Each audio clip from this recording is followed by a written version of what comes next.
बोलो नंद के लाला की जय हो। कन्हैया प्रकट हुए हैं नंद के भवन में, बधाइयां बज रही हैं, बधाइयां लुटाई जा रही हैं, बधाइयां गाई जा रही हैं।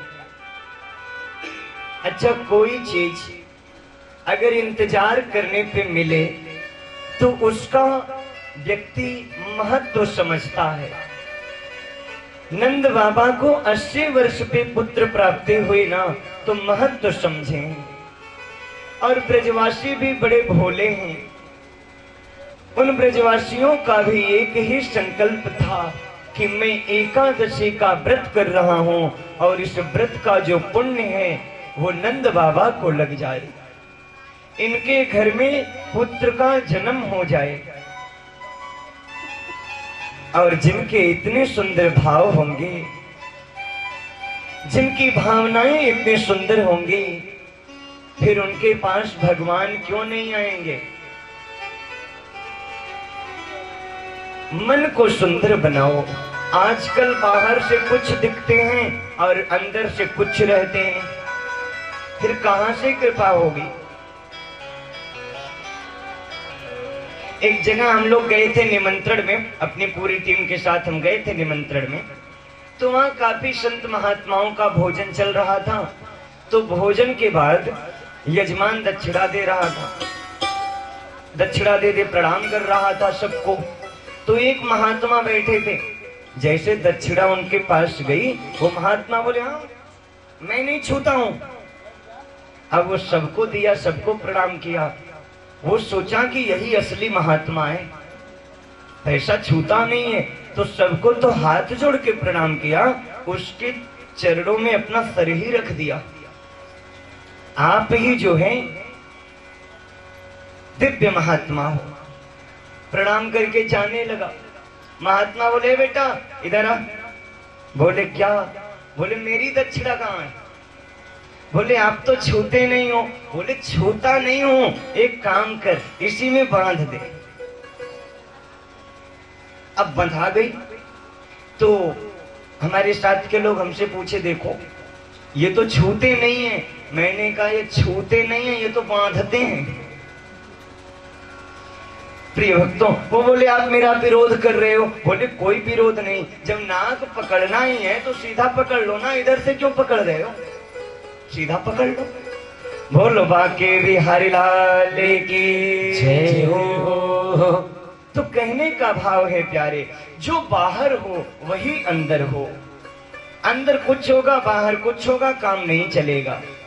बिल्कुल एक हो। और ब्रजवासियों का तन मन जीवन सब कृष्ण के लिए समर्पित हो गया था।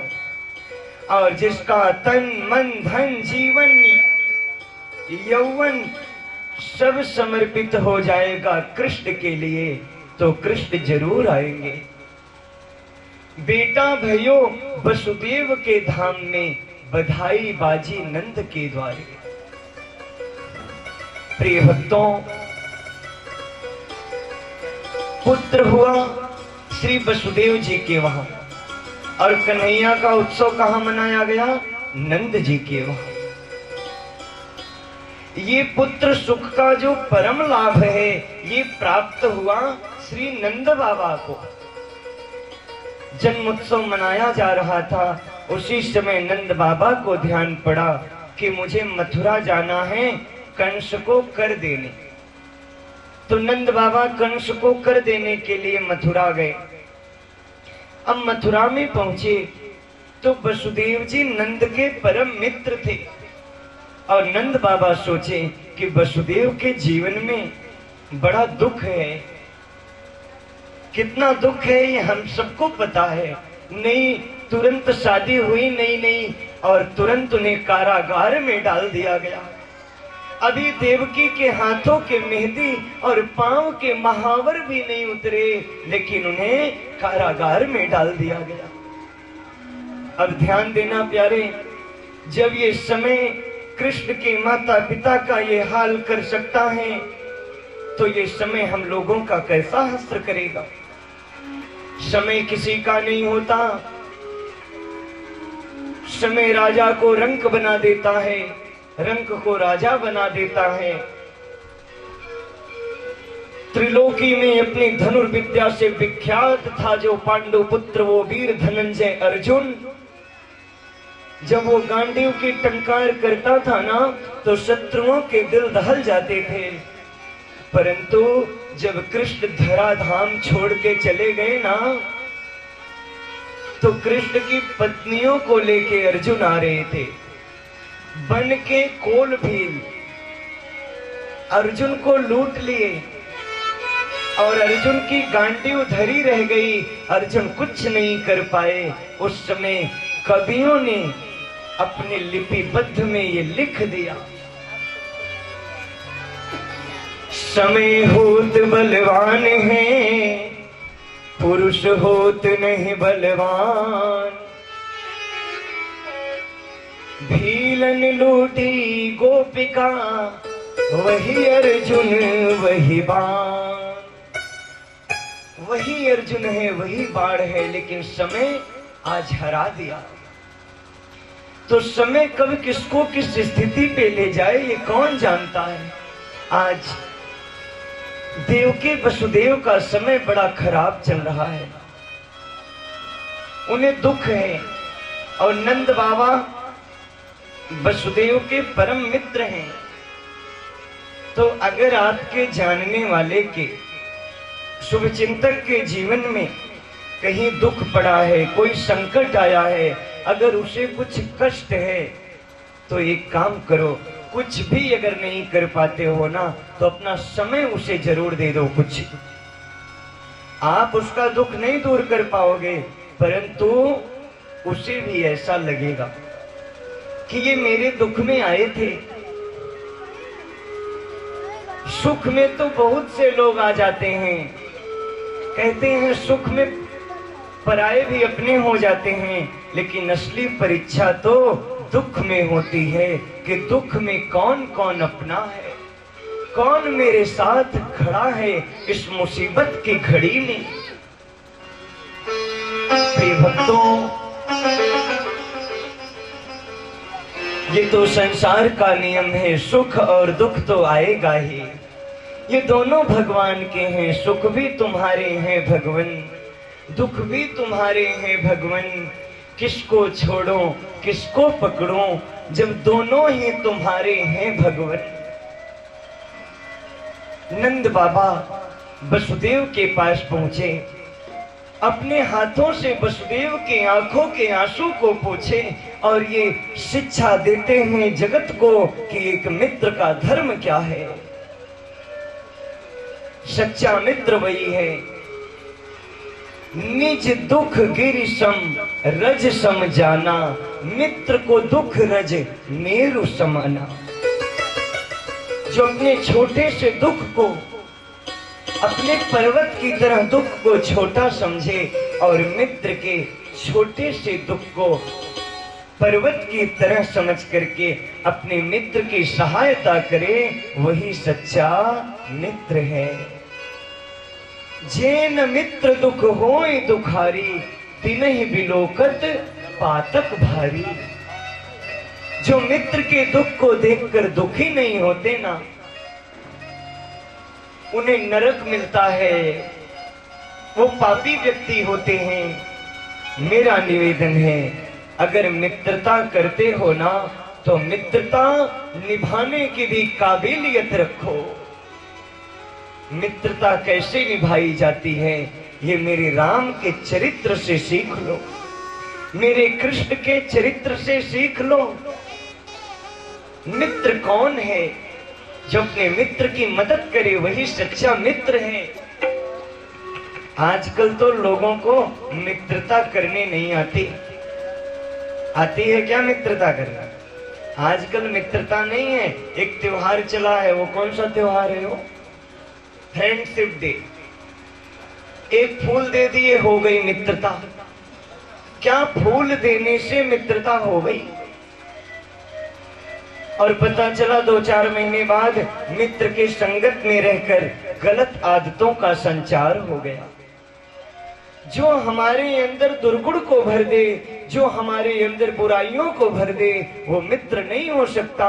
मित्र के वेश में छिपा हुआ तुम्हारा शत्रु है। प्रिय भक्तों, आज नंद बाबा वसुदेव के आंसू पोंछे, चिंता मत करो, ये समय है, टल जाएगा। तुम्हारा 7वां जो पुत्र हुआ था रोहिणी के गर्भ से जो है वो हमारे वहां सुरक्षित है। बलराम जी को बोल रहे हैं। वसुदेव जी मन में सोचेंगे जिसे तुम अपना समझ रहे हो ना वो भी मेरा ही है, लेकिन अभी बताए नहीं। बोले ठीक है, समय जो दिखाएगा वो दिन देख रहा हूं। दोनों मित्र एक दूसरे से मिल रहे हैं। इधर नंद बाबा मिलने आए हैं वसुदेव से, और इधर कंस ने एक मंत्रणा बना ली, क्योंकि कंस को वो अष्टभुजा देवी ये वरदान ये बोल के गई उसको कि तुझे मारने वाला ब्रजमंडल में पैदा हो गया है। तो कंस ने एक मीटिंग बुलाई और उस मीटिंग में पूतना को तैयार किया कि जा तू जितने भी ब्रजमंडल में 10 दिन के अंदर के बच्चे जन्म लिए हैं सबको मार दे। अब पूतना बच्चों को मारने के लिए तैयार हो गई। पूतना का मतलब है पूतना, जो दूसरे के पुत्रों को मार डाले वही पूतना है। जो अपवित्र है वही पूतना है, जो अविद्या है वही पूतना है। पूतना मारने को तैयार हो गई। कंस ने कहा तू इतनी कुरूप है, तुझे अपने घर में कौन जाने देगा। पूतना बोली मैं नेक अपना श्रृंगार कर लूंगी ना, मैं जाऊंगी पहले पार्लर में, वहां पहले अपने सुंदरता को बढ़ाऊंगी और फिर घूंघट लगाऊंगी, फिर चली जाऊंगी, कोई पहचान नहीं पाएगा। अच्छा, घूंघट जो है ना वो बड़े काम की चीज है सज्जनों। पुरुष लोग भाई लोग कथा में नहीं सो पाते, क्योंकि दृष्टि पड़ती है, बार बार टोक दो। लेकिन श्रद्धा में माताओं को सोने में बड़ी सहूलियत है। जब सोने की इच्छा करे तब लगा लो घूंघट एक हाथ का। अब लग रहा है कि कथा सुन रही है, कहा पता कि अंदर अंदर नींद का झोंका जा रहा है। मैं यहां किसी को नहीं कह रहा हूं, क्योंकि मुझे अभी 3 दिन और कथा करनी है ना, 3 दिन और है ना, 3 दिन और करनी है। मैं यहां कहूंगा तो कल से आप आओगी ही नहीं। बोलो राधे राधे राधे। प्रिय भक्तों, पर्दा माता बहनों की शोभा को बढ़ाता है, परंतु असली पर्दा जो है ना वो नजरों का पर्दा है। सीता जी ने दशरथ से घूंघट किया ऐसा मैंने रामायण में नहीं पढ़ा।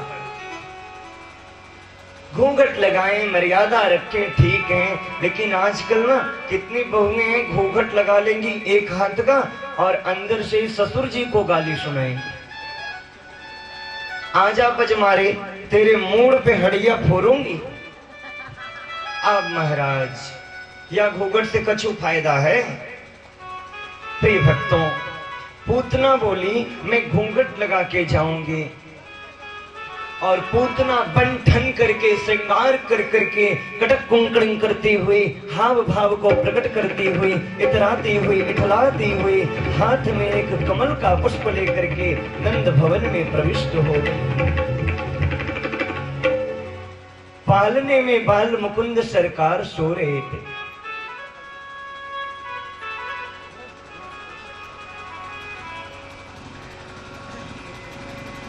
बाल मुकुंद सरकार पालने में सो रहे हैं। पूतना जाके वहीं बैठ गई और रोने लगी। अब यशोदा मैया को लगा कि कोई आया होगा मेरे घर पे, लेकिन रो क्यों रही है, ले आओ, हो सकता है मेरे लाला को लेना चाहती है। अब अपने लाला को उठाई और पूतना की गोद में यशोदा मैया डाल दी और किसी काम में व्यस्त हो गई। पूतना तो आई थी कृष्ण को मारने के लिए।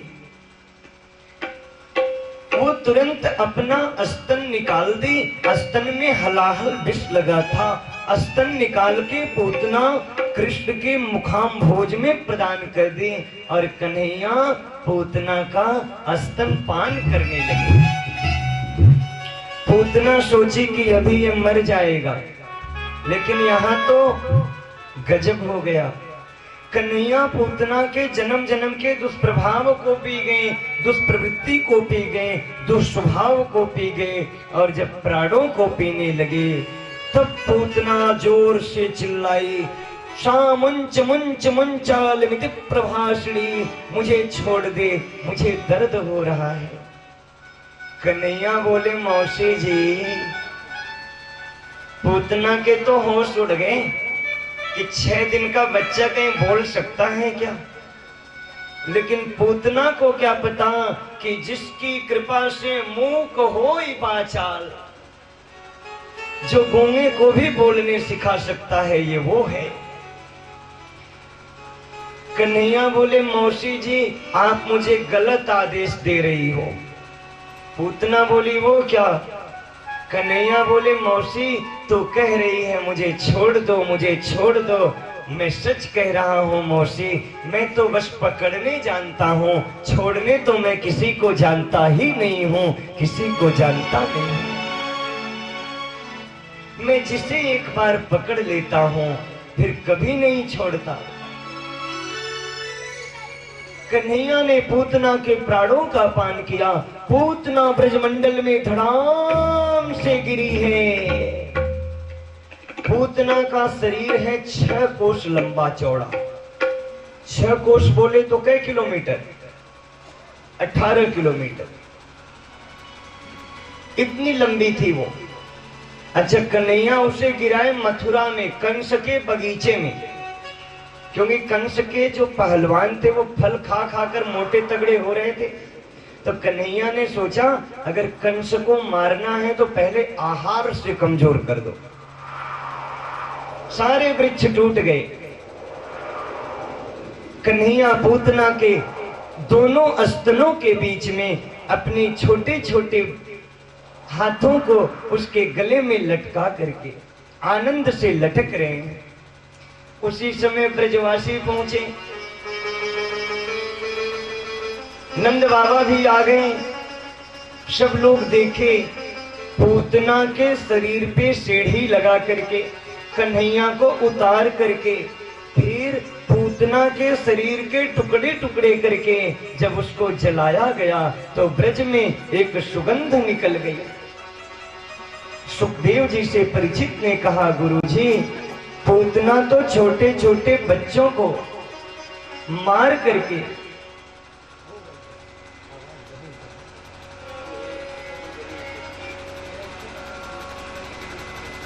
छोटे छोटे बच्चों को मार करके पूतना तो रक्तपान करती थी, फिर जली तो दुर्गंध आना चाहिए, सुगंध कैसे आ गई?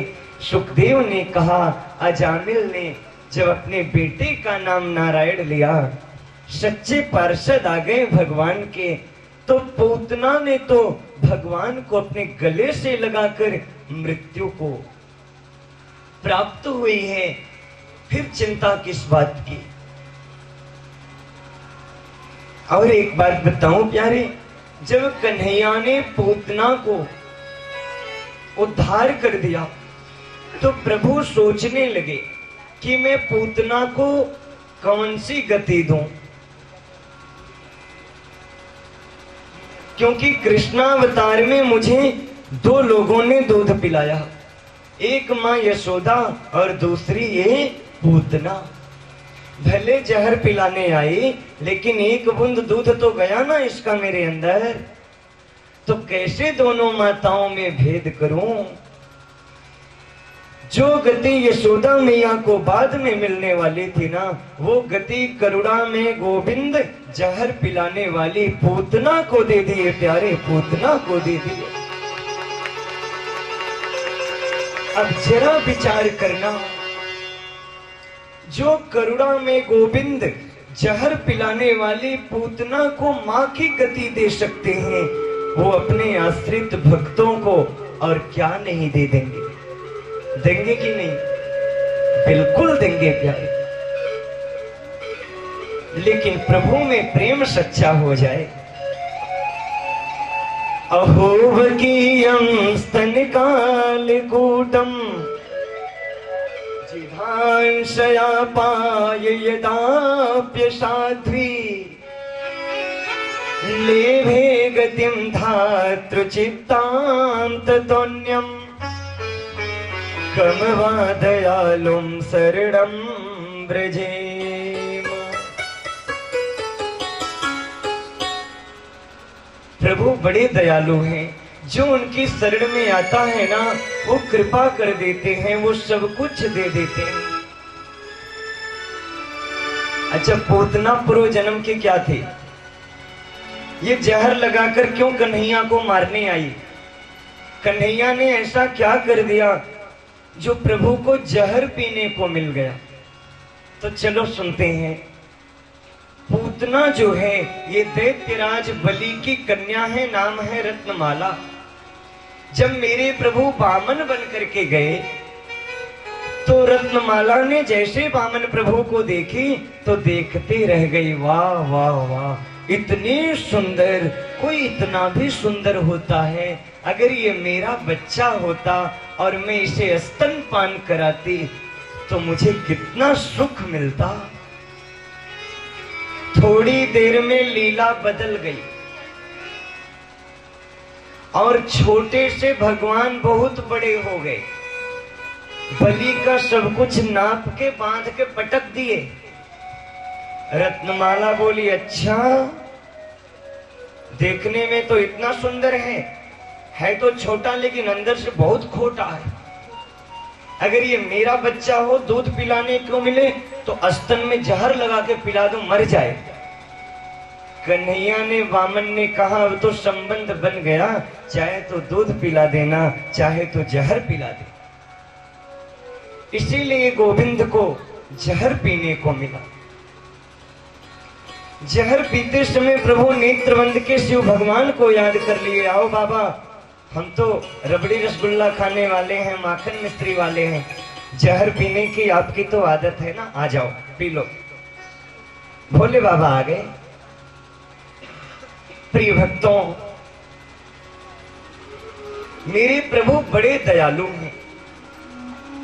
अब बात भोले बाबा की आ गई है जब, तो जहां जहां प्रभु का अवतार होता है ना, वहां वहां भोलेनाथ जरूर जाते हैं।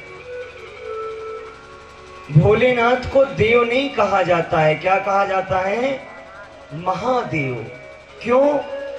क्योंकि जब समुद्र मंथन से हलाहल विष निकला तो कोई नहीं उसे पान कर पाया। सब लोग डर गए और वो विष पूरे त्रिलोक को जला के राख करने वाला था। उसी समय सारे देवता भोलेनाथ की शरण में गए। बाबा आप पी लो ना विष। बाबा पार्वती की तरफ देखे, बोले क्या कहती हो देवी? अब चूंकि पत्नी से राय तो लेना ही पड़ेगा। पार्वती जी बोली, वही करो जिसमें पूरे जगत का कल्याण हो। तो बाबा विष को पी गए। बाबा का नाम पड़ गया नीलकंठ। जो देवता अमृत पिए वो देव हो गए और जो विष को पचा गए वो महादेव हो गए। प्यारे महादेव हो गए। राम और कृष्ण में बहुत बढ़िया संबंध है। राम जी शंकर की भक्ति करते हैं और शंकर जी राम की भक्ति करते हैं। ये दोनों एक के इष्ट उपासक दोनों हैं। एक दिन शंकर जी बोले, प्रभु राम आप आते क्यों नहीं हो पृथ्वी पे? बोले, मैं कैसे आऊं? मुझे पृथ्वी के हर कंकड़ में शंकर नजर आता है, तो मैं कैसे आऊं? बोले, तब ऐसे तो आप आ नहीं पाओगे। उसी समय राम जी ने ना एक सर्प का रूप बना लिया और सर्प के रूप में भोले बाबा के गले में जाकर के लटक गए। प्यारे शिव पुराण का प्रसंग है।